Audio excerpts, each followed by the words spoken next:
A day on Venus is longer than its year. This may sound counterintuitive, as we're used to thinking of a day as being shorter than a year. However, this phenomenon is a result of Venus's unique rotation and orbit. Speaking of rotation of Venus, Venus has an extremely slow rotation on its axis. It takes about 243 Earth days for Venus to complete one full rotation.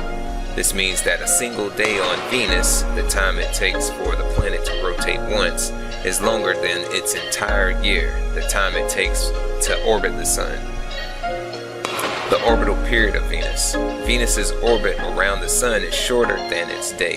It takes about 225 Earth days for Venus to complete one full orbit around the Sun.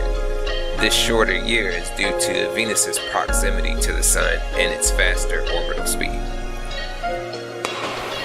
The combination of Venus's slow rotation and relatively short orbital period results in a situation where a day on Venus is longer than its year.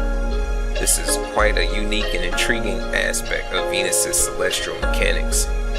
It's important to note that Venus's rotation is also unusual because it rotates in the opposite direction compared to most other planets, including Earth. This means that if you were standing on the surface of Venus, before you complete that thought, let me just remind you that the surface is 900 degrees. So not only would you instantly burn, but the Sun would rise in the west and set in the east, which is the opposite of what we're experiencing on Earth. Venus's complex and fascinating characteristics have made it a subject of scientific study for centuries. Its extreme greenhouse effect, thick atmosphere, and unusual rotation have intrigued astronomers and planetary scientists, and studying Venus helps us better understand the process that shapes the planets in our solar system.